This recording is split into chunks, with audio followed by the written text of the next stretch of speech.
ஆச்சி பாதாம் ட்ரிங்க். ஆச்சி பாதாம் ட்ரிங்க் ஒன்னு வாங்கினா ஒன்னு ஃப்ரீ.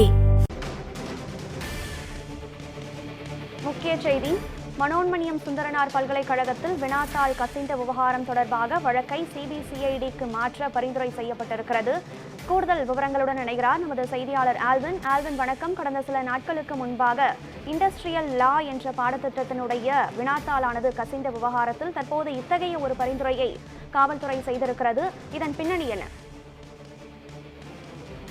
திருநெல்வேலி மனோன்மணியம் சுந்தரனார் பல்கலைக்கழகத்தில் கடந்த 27ஆம் தேதி வணிகவியல் துறை சார்ந்த இண்டஸ்ட்ரியல் லா என்ற தேர்வு நடைபெற இருந்தது. அந்த தேர்வு வினாத்தாள் கசிந்ததான தகவல் வெளியானதை தொடர்ந்து அன்றைய தினம் அந்த தேர்வு ரத்து செய்யப்பட்டு மற்றொரு நாளில் மாற்று வினாத்தாள் மூலமாக தேர்வு என்பது நடத்தப்பட்டது. இந்த வினாத்தாள் கசிந்த விவகாரம் தொடர்பாக மனோன்மணியம் சுந்தரனார் பல்கலைக்கழகம் கொடுத்த புகார் அடிப்படையில் திருநெல்வேலி மாநகர காவல்துறை, பேட்டை காவல்துறை அதற்கான வழக்குகளை பதிவு செய்து அந்த விசாரணைகள் ஒருபுறம் நடைபெற்று வந்தது.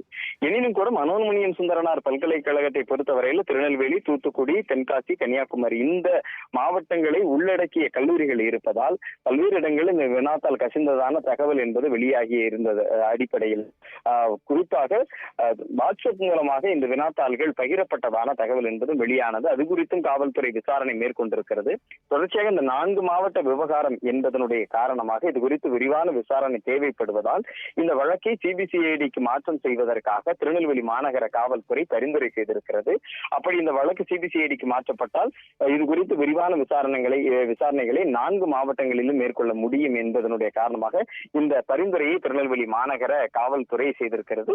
விரைவாக இந்த வழக்கு என்பது சிபிசிஐடியினுடைய வழக்காக மாற்றம் செய்யப்பட்டு சிபிசிஐடி இந்த விசாரணையை தொடங்குவதற்கான வாய்ப்புகள் இருக்கிறது. குறிப்பாக வாட்ஸ்அப் மூலமாக இந்த வினாத்தாள் பகிரப்பட்டது தொடர்பான தகவல்களை தொடர்ந்து சேகரித்து அதனுடைய அடிப்படையில் இதில் யாருக்கெல்லாம் தொடர்பு இருக்கிறது என்பது குறித்து விரிவான விசாரணைகள் மேற்கொள்ளப்படலாம் என்றும் எதிர்பார்க்கப்படுகிறது. தங்களுடைய விவரங்களுக்கு நன்றி ஆல்வின்.